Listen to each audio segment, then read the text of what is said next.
Um, I'm a member of the legal profession in Australia.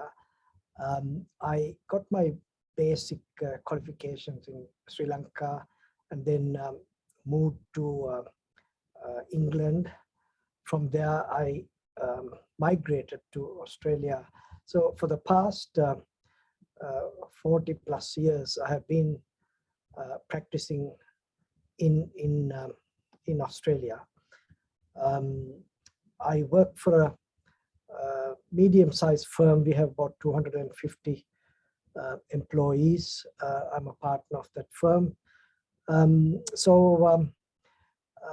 That's my sort of basic background. We're doing legal work.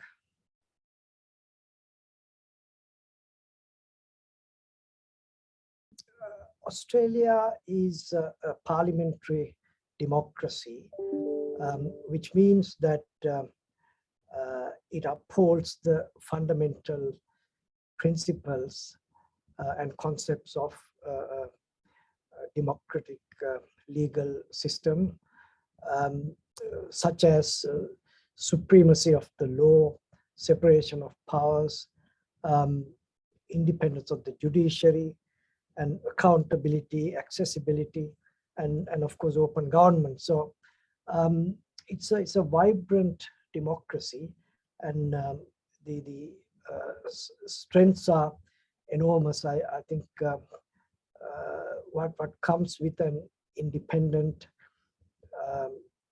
legal profession and a judiciary is service to the community, and it's exemplary system that I have been privileged to practice in.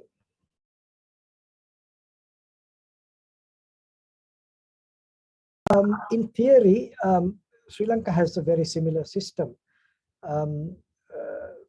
again being a democracy, but I think in practical terms, there is a fair bit for Sri Lanka to learn from Australia. From my limited knowledge, Sri Lanka has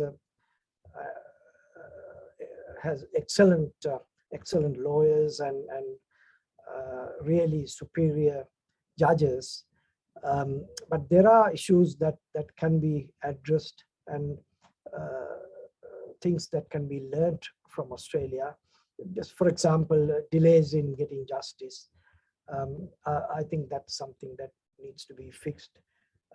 From various stories that we hear, what we need is an efficient system where justice is not delayed, and of course everyone having equal rights to access legal resolution, legal solutions, and obtain justice.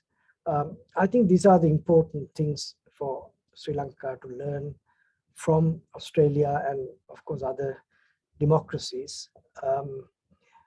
As I said, the foundation is there.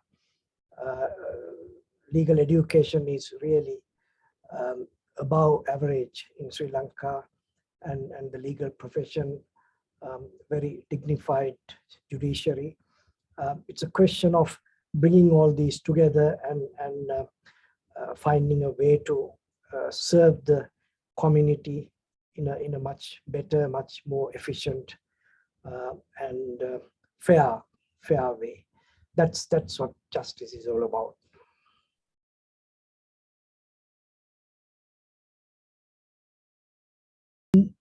I think both countries can benefit from strong, vibrant relationship, economic issues, trade and investment, tourism, education. I think there are about 15,000 Sri Lankan students in Australia. These are the areas where I think both countries should make an effort to enhance the connection between the two countries and help each other. Definitely Sri Lanka can gain a lot more from Australia than the other way around. For example, tourism. I mean, Sri Lanka is the place for tourism, but because of various things, including COVID pandemic, the country has been affected very badly. But things can be improved, and in most situations where we meet Australians, they talk very highly about Sri Lanka. Those who have been there, they say the experience is unparalleled, and people are friendly, and all the beautiful things. So I'm not sure that these are being marketed efficiently or sufficiently. That's one of the things we can do, and of course encourage more students to come here for higher studies and go back and serve the country. Trade and investment, of course, we love our Ceylon tea here. These things can be further developed. Might I say this, that a starting point is to have a full-time High Commissioner in Canberra, Australia, because I think for nearly 3 years now, the position has been vacant, and they should appoint, I think, a good career diplomat who has experience in trade and international affairs to, if you like, to strengthen the relationship between the two countries, particularly in this 75th year of diplomatic relations.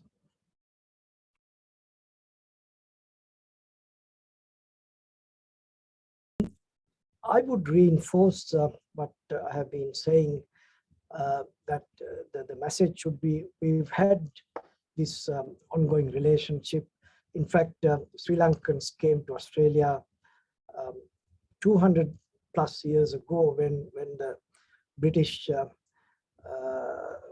came to this country first. So Sri Lankans have been coming here for all that time.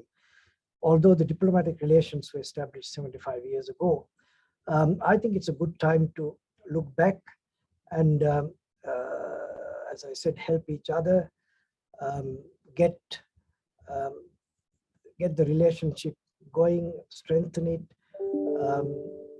trade, commerce, students, everything. There's so much that can be built up and strengthened between the two countries. And of course, Sri Lanka will gain enormously if these issues can be addressed properly.